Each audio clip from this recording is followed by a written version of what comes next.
Programme में एक बार फिर खुश आमदेद नाजरीन। आलमी बैंक की ये रिपोर्ट है जिसमें कहा यह गया है कि 2050 तक गोया कि मौसमियाती तब्दीली के बायस को 4 करोड़ से ज़्यादा मज़ीद लोग ख़त गुरबत से नीचे चले जाएंगे, जबकि इस दौरान बताया गया है कि बेरोज़गारी में इजाफ़ा होगा, महंगाई बढ़ेगी और हुकूमतों को गोया कि तालीम, सेहत और एग्रीकल्चर के शोबे में इन्वेस्टमेंट करने के साथ साथ समाजी तहफ़्फ़ुज़ के प्रोग्राम को मजबूत बनाना चाहिए। नाज़रीन, डॉन न्यूज़ की जानिब से गुज़श्ता साल भी क्लाइमेट को लेकर एक कॉन्फ्रेंस की गई थी और इस साल भी 11 सितंबर को दूसरी कॉन्फ्रेंस का इनेकाद होने जा रहा है। इस वक्त हमारे साथ मौजूद हैं माहिर मईशत डॉक्टर नजीब साहब। सर, बहुत शुक्रिया वक्त देने के लिए। सर, पहला सवाल मेरा है यही, क्योंकि पाकिस्तान उन ममालिक में है कि जो क्लाइमेट चेंज से सबसे ज़्यादा मुतासर हो रहा है, बट हमारी मईशत के लिए कितने बड़े चैलेंजेस हैं और फिर पाकिस्तान इनको गोया कि इनसे निपटने के लिए तैयार है भी सही कि नहीं है?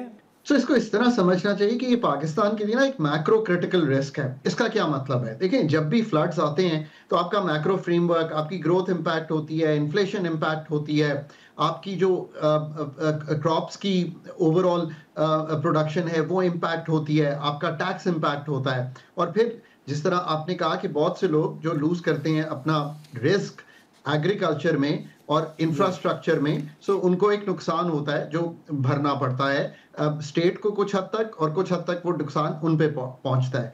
ये है एक ओवरऑल रिस्क। रिस्क क्या है? देखिए ना, एक्सट्रीम हीट है, ग्लेशियर मेल्टिंग है, फ्लड्स हैं, वाटर स्केर्सिटी है। ये एक ओवरऑल पिक्चर है जिसको पाकिस्तान ने हैंडल करना है। इसको हैंडल करने के लिए अगर आप अगले 10 साल का तखमीना देखें तो वो मेरे लिए तो वो ऑब्वियसली 2023 से लेकर 2030 तक का तखमीना अगर 348 अरब डॉलर के करीब जाकर लगाया जाएगा, जिसका मतलब है 10 से 11% ऑफ पाकिस्तान का जो जीडीपी है इन 10 साल में, अगर उसको लेकर हमें ये चलना पड़ेगा तो दैट्स अ बिग वन। इसमें कुछ अडेप्टेशन का रिस्क है कि आपने अडेप्ट करना है, कुछ आपका डीकार्बनाइजेशन का रिस्क है, क्योंकि अभी भी आप फॉसिल फ्यूल से बहुत बिजली बनाते हैं, बहुत पावर बनाते हैं। एक मिसाल दे रहा हूं आपको। 150 अरब डॉलर के करीब तो तखमीना है कि आपको अडेप्टेशन में चाहिए, और डीकार्बनाइजेशन में another nearly $200 billion over these 7 years। ये है एक ओवरऑल रिस्क, और ये एक फिजिकली कंस्ट्रेंट कंट्री के लिए obviously this is a large risk. आपको कंसेशनल फाइनेंसिंग चाहिए, प्राइवेट कैपिटल चाहिए, कार्बन मार्केट फंडिंग चाहिए। ये एक आई थिंक ओवरऑल एक इस वक्त का तज्जिया है जो पाकिस्तान का है। तो सर, इनफैक्ट एक तो ये बताएगा कि जो IMF की जानिब से क्लाइमेट को लेकर जो फाइनेंसिंग हो रही है कितनी हेल्पफुल है, और फिर हुकूमती तरजीहात। सर, वर्ल्ड बैंक तो ये कह रहे हैं कि एजुकेशन, एग्रीकल्चर आपने और सेहत के शोबे में और समाजी तहफ़्फ़ुज़ के प्रोग्रामों के अंदर इन्वेस्टमेंट करनी है, बट आपको तरजीहात हुकूमत की लग रही है ऐसी? Sir, let's think through this. एक तो किस हुकूमत की तरजीह है ये? याद रखिए कि 5 हुकूमतें हैं पाकिस्तान में, कुछ फेडरल गवर्नमेंट का काम है और कुछ चारों प्रोविंसेस का काम है। ये एक्सट्रीमली इंपॉर्टेंट है। एनएफसी के बाद, 18वीं तरमीम के बाद क्लाइमेट किसका सब्जेक्ट है? प्रोविंसेस का सब्जेक्ट है। एग्रीकल्चर किसका सब्जेक्ट है? प्रोविंसेस का सब्जेक्ट है।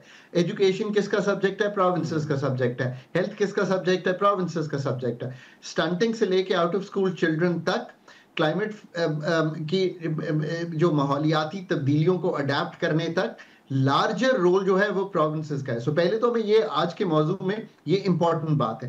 दूसरी बात ये है कि चूंकि फेडरल गवर्नमेंट वो जो RSF है जो हम कर रहे हैं IMF के साथ, तो क्या है, $1.4 बिलियन मिलेंगे आपको। उसमें क्लाइमेट रिस्क और ग्रीन क्राइटेरिया, पब्लिक फाइनेंसिंग पे बात है, वाटर प्राइसिंग की बात है, क्लाइमेट रिस्क डिस्क्लोजर की बात है, डीकार्बनाइजेशन और कुछ एनर्जी ट्रांजिशन जो है उस पर बात की गई है। ये कैटलिस्ट तो जरूर हो सकता है, बट ये सब्स्टिट्यूट तो कतई तौर पे नहीं है ना वो काम जो कि पूरे मुल्क में चारों प्रोविंसेस और फेडरल गवर्नमेंट ने करने हैं। देखिए, पोल्यूशन और स्मॉग को रिड्यूस करना, फॉरेस्टेशन की तरफ जाना, डिजास्टर प्रिपेयर्डनेस करना, अकाउंटेबिलिटी ओवरऑल इंक्रीज करना, फ्लड्स के लिए पॉन्डिंग करना, डैम्स बनाना, या जो आप रास्ते में चीजें बना देते हैं जिससे आपको नहीं करने चाहिए वो काम करना, जो EV का पूरा माहौल बिल्ड करना, एनर्जी सोर्सेस को चेंज करना, ये असल काम है जो पाकिस्तान ने करने हैं। अब क्या हम ये कर पाएंगे? सही। प्रिपेयर्डनेस एक बात है, जिसे कहेंगे एग्जीक्यूशन दूसरी बात है। इन दोनों में ऑब्वियसली बहुत, जिसे कहेंगे ना, तंदही से काम करना पड़ेगा। इन पे पर्चे लिखने पड़ेंगे, what is best course forward, ये सही। पुट टुगेदर करना पड़ेगा। और पूरा जो कम्युनिटी का एटमॉस्फेयर है उसको तब्दील करना पड़ेगा to think about these things very very differently. I think ये पांचों हुकूमतों को बड़ा सीरियसली लेकर आके चलना पड़ेगा। बहुत शुक्रिया डॉक्टर खाका नजीब साहब, बड़ा कम्प्लीटली बताया कि लाइन ऑफ एक्शन हुकूमतों का होना क्या चाहिए। नाज़रीन, एक छोटा सा ब्रेक लेंगे और ब्रेक के बाद गोया कि इस्लामाबाद प्रेस क्लब के ऊपर पुलिस का धावा, तकद्दुस पामाल हुआ, हुकूमत की जानिब से मजम्मत और गोया के ज़िम्मेदारों के तयन की यकीन दहानी, लेकिन क्या सहाफ़ती तंजीमें इस सारे मामले को लेकर मुतमईन है कि नहीं? छोटी सी ब्रेक के बाद डिस्कस करें।